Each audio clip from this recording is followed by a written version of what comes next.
некои разбудени патриоти, секој ден кога ќе слушнеа во Утринскиот радиовесник дека Мира Костич е уредник на Утринскиот радиовесник, после емисијата ќе ми се јавеа и ќе ме прашаа до кога тие срби ќе ви работат таму. Аха, Да. тука бил момент. Да, тоа е малку навредувачки, не е само тешко, туку е навредувачки, бидејќи јас тврдам дека нема поголем македонец од мене.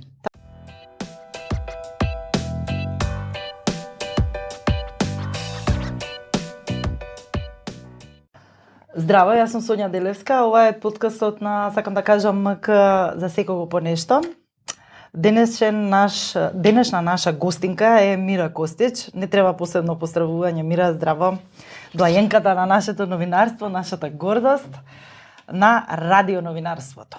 Зашто сега Мира Костич ја викнавме денеска да поразговараме, затоа што пред 80 години првиот директор на Македонското радио, Владо Малески, кажа: зборува Радио Скопје, зборува Радио Скопје, јавувајќи се од преносот од второто заседание на АСНОМ од салата на тогашниот Републички собор. Тоа беше за прв пат, тогаш прострои македонскиот јазик низ воздухот на радиото. Значи, и се смета 28 декември 1944 година за основањето на Македонското радио.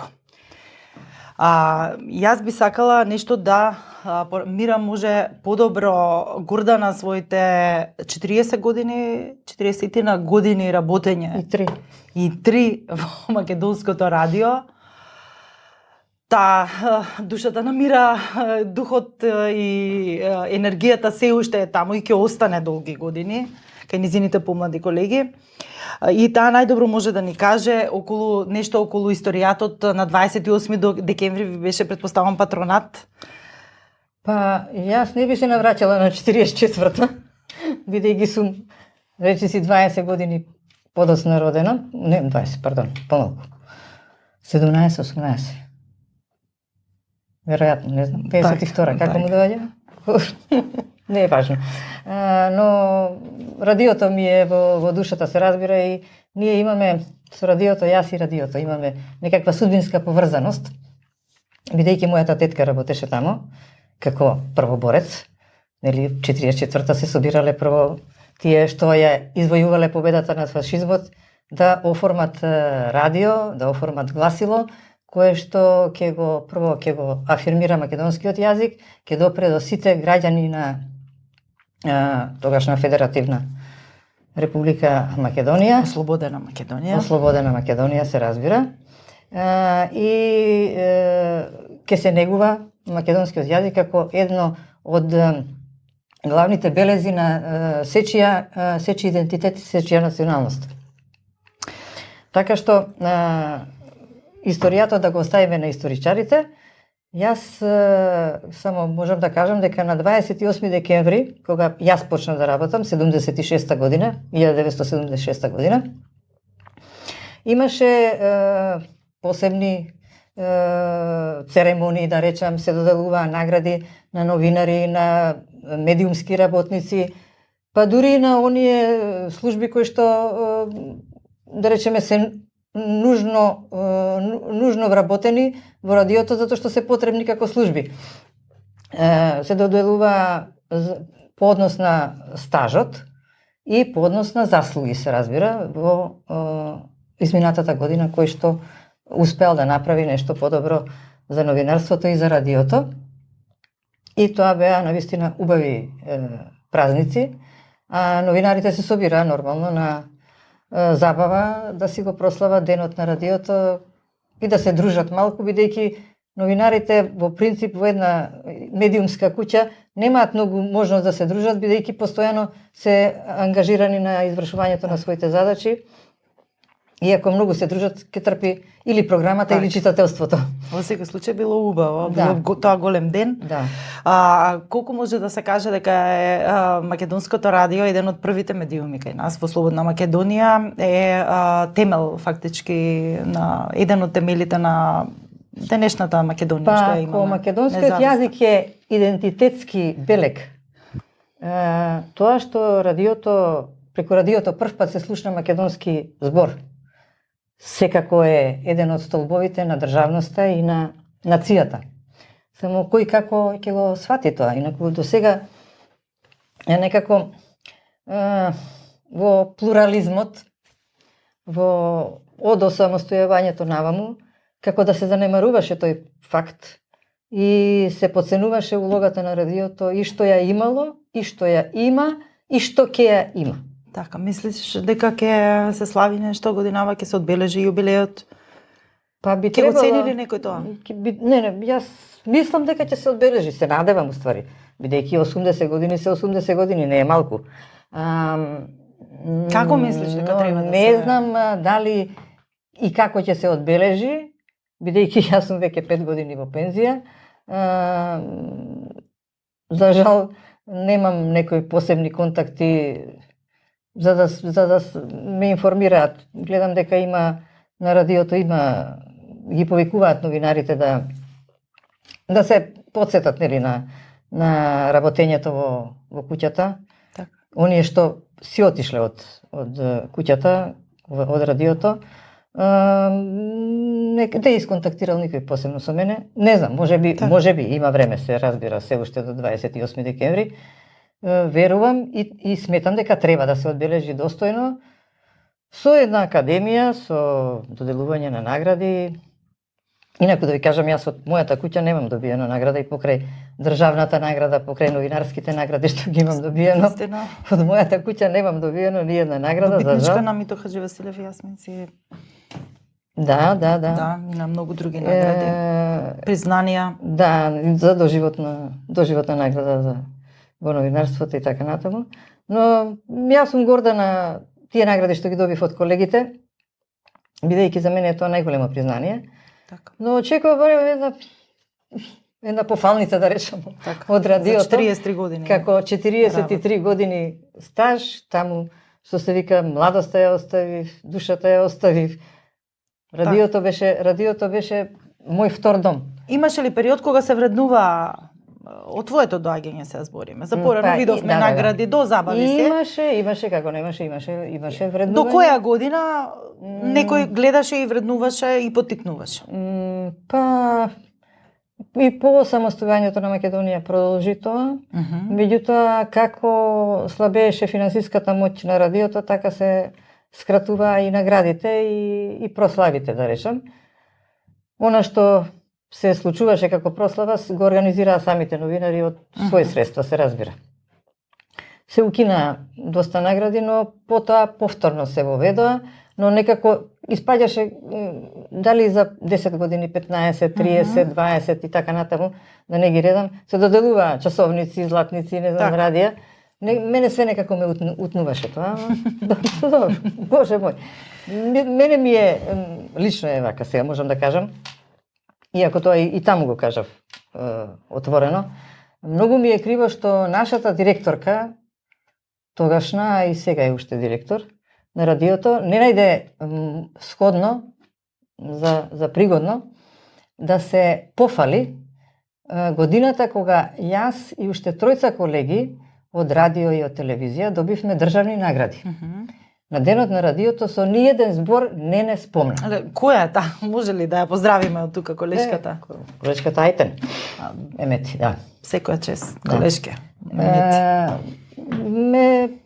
Непријатно бев изненадена тогаш, очекував, навистина очекував, но добро. Секој си според... Како се станува таму уредник, како се станува таму најпаметен вака? Најпаметен? Тешко таму дека ќе се стане најпаметен ако немаш капацитет ако немаш и ако не доаѓаш едуциран и подготвен за работата и задачата што треба да извршиш, тешко. Многу тешко се станува паметен таму. Иако имавме еден период кога ги учевме младите новинари кои што доаѓа, секој повозрасен новинар добиваше помлад колега кој што му беше ментор и го учеше, го поведуваше во работата и ја буквално ги шетав од студио до студио и му објаснував како треба да седнат на столчето, како на микрофонот. беше тоа еден период кога навистина имавме и подмладок што доаѓаше. После тоа веќе Па нема. да, во едно Инаку- недавнешно интервју за нас кажа дека колегите кога замина во пензија остави колеги со просечна возраст од 50 до 55 години, сега тие Да. се 55-60. Да речеме. Дали сега дојдоа нови, имаш сега информации? Нов кадар? Имало двајца, тројца колеги, има една колешка, слушам, млад, непознато име, меѓутоа претпоставувам дека е млада, а други не. Не сум слушнала.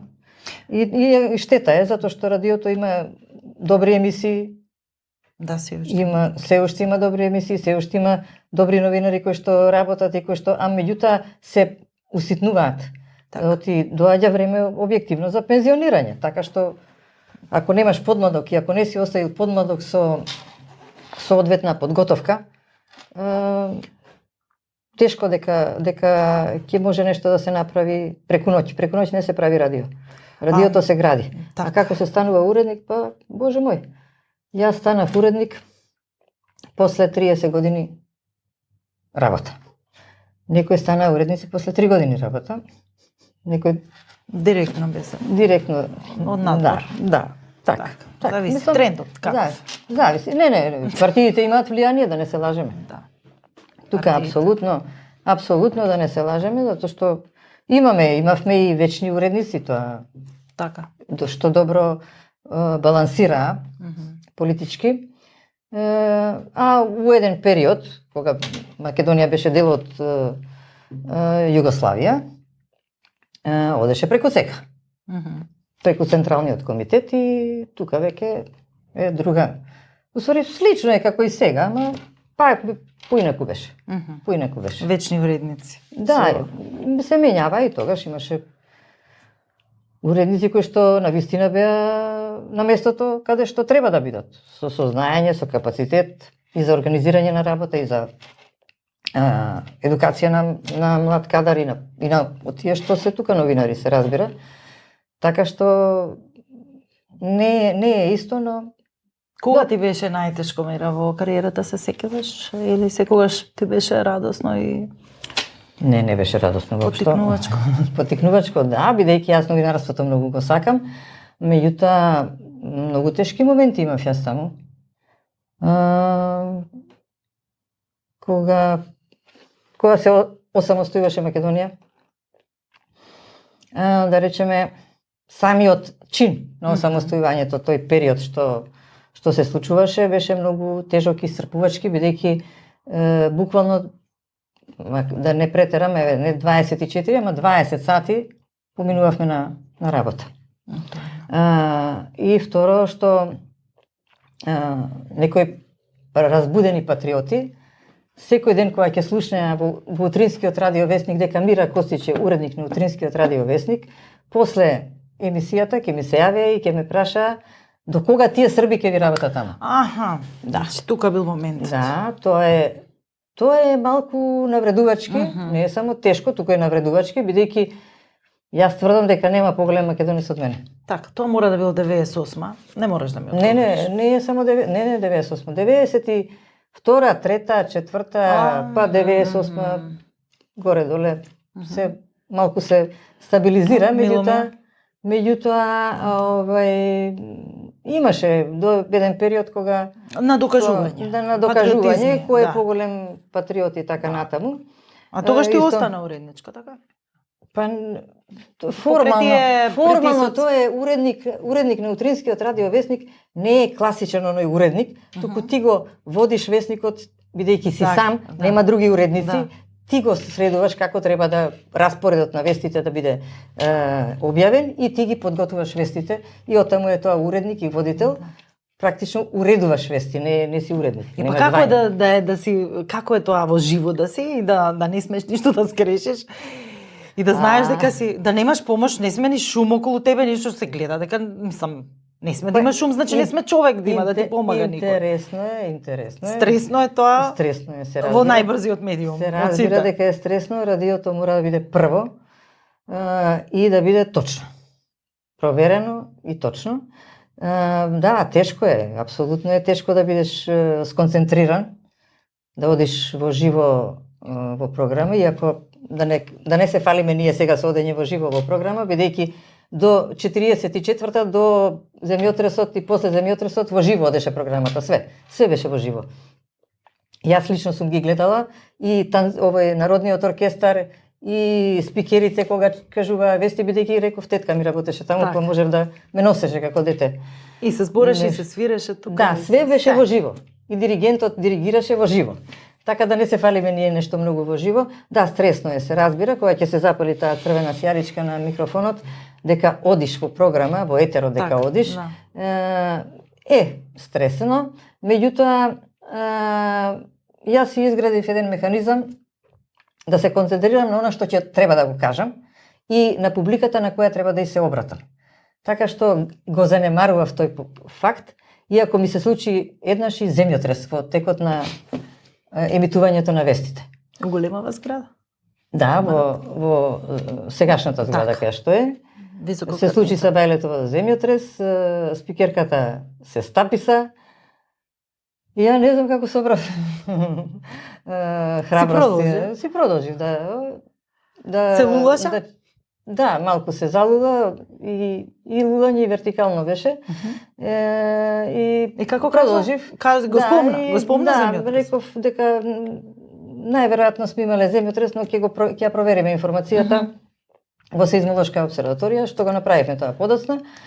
И така спикерката ми рече како можеш. Реков, ја нема како може, мора. Едноставно мора. Да. Слушателството те слуша, тие не знаат што ни се случува нас во студиото. Немаме камера, имаме микрофон. А на микрофонот ти мораш да доловиш и слика и тон. Така. А што ако ти прекине мислата? Што правиш во тие ситуации? Не сме да прекине. Не сме да прекине. Ко се закиваш? Добро, се извинуваш, се разбира. Заикаш. Се разбира дека ќе се извиниш, мислам, човечки е и да кивнеш. И да кивнеш и во вестите немаме музика. Немаме музика во вестите. Јас бев во вестите и во политичката редакција на радиото.